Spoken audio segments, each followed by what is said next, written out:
Bon, alors, Malte. Malte, au large de la Tunisie et de la Sicile. Oui, à 300 km des côtes africaines, 93 km de la Sicile, 2h30 d'avion depuis Paris, la Belgique, la Suisse. Vraiment, parmi les destinations d'îles que j'ai découvertes, c'est une des plus attirantes, attachantes, merveilleuses, entourée de remparts, entourée d'histoire. Et je vous propose de regarder tout de suite où je suis allé. Donc Malte, vous voyez, c'est là, dans la Méditerranée. Je suis allé à la capitale de La Valette. Et en face, vous avez ce qu'on appelle les trois cités. Et j'en ai visité une qui s'appelle Slima. Et je vous laisse découvrir tout ça en images. Je trouve que ce lancement est aussi beau que ceux de Richard Zarzabadjan. C'est vrai, hein? J'aurais dû le dire, c'est ça? Comment? J'aurais dû le dire. Oui, mais non, mais je le dis moi-même. Il se le dit tout seul. Bon, je sais que vous pensez quand même. Bah, bien sûr.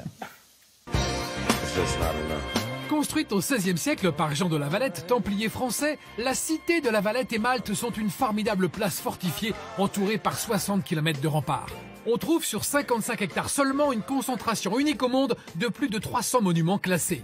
Au programme, la rencontre avec deux Françaises installées à Malte, Béatrice et Olivia, qui nous font découvrir les charmes de la petite ville de Slima, la sublime cour cathédrale Saint-Jean et puis bien sûr les ruelles cachées de La Valette.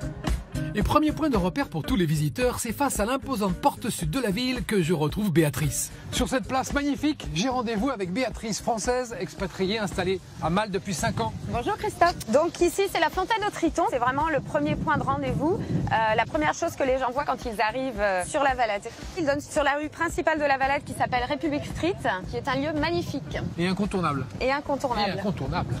Et la première impression devant le bâtiment moderne du Parlement et les vestiges du théâtre à ciel ouvert, c'est que la ville dégage encore une incroyable aura de puissance et d'architecture harmonieuse.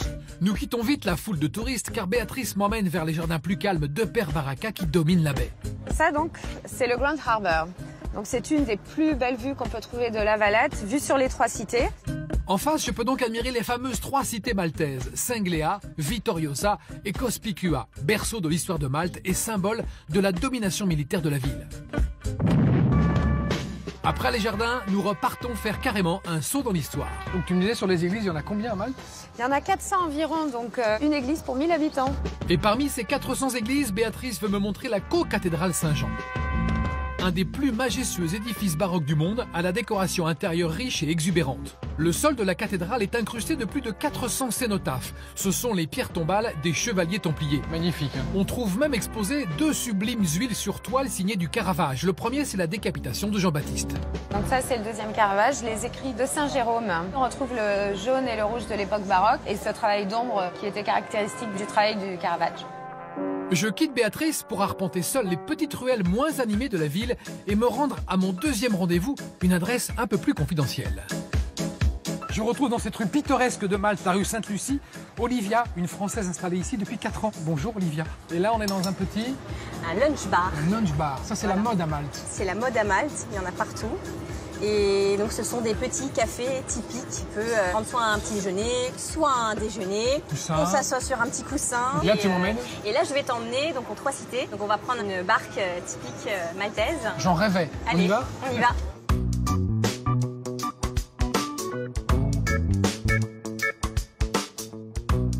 Et la Valette, c'est un petit peu comme ça, une succession de marches et de petites rues. Et up and down. Tu conseilles de louer une voiture ou pas? Non, Non, du tout. tout à pied. Tout à pied.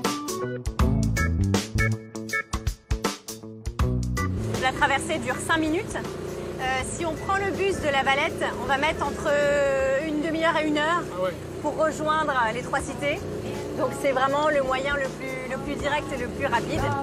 Nous prenons pied à Vittoriosa et comme chaque cité maltaise en face de La Valette, elle a une ambiance radicalement différente, très loin de l'agitation de la capitale. On n'est pas loin de la Valette et on a l'impression qu'on est dans un autre pays, Oui. un autre petit village. C'est beaucoup plus calme. Au cours de nos échanges, Hello. Olivia m'apprend que Malte est la destination championne pour les séjours linguistiques et l'apprentissage de l'anglais. Nous reprenons donc le ferry car Olivia tient à me montrer le spot étudiant de la baie de Slima. Alors je t'emmène juste là, et c'est le repère des étudiants français, entre autres, qui sont en séjour linguistique à Malte. D'accord. On est en immersion totale et c'est vraiment un pays qui est composé de plusieurs cultures. Donc c'est vraiment idéal pour échanger avec des Brésiliens, des Colombiens, des Anglais. Après forcément il y a aussi l'environnement avec le climat. Si on peut affilier l'apprentissage de l'anglais avec justement ce côté un peu festif, pourquoi pas. Alors pour ma part, je laisserai la nuit tomber sur le côté festif de la baie de Slima et de ses étudiants français, car le lendemain, avant de quitter Malte, Olivia veut me faire partager une tradition bien maltaise, un bain de mer urbain. Oh, je t'avais pas vu. J'étais tellement content de faire mon sport. Comment ça va? Bien et toi? Aujourd'hui, c'est jour de sport. Hein.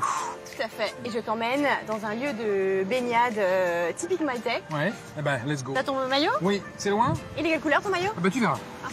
Et c'est devant la basilique du Mont Carmel et son immense dôme de 42 mètres de haut que s'achève ma visite à Malte, la sublime.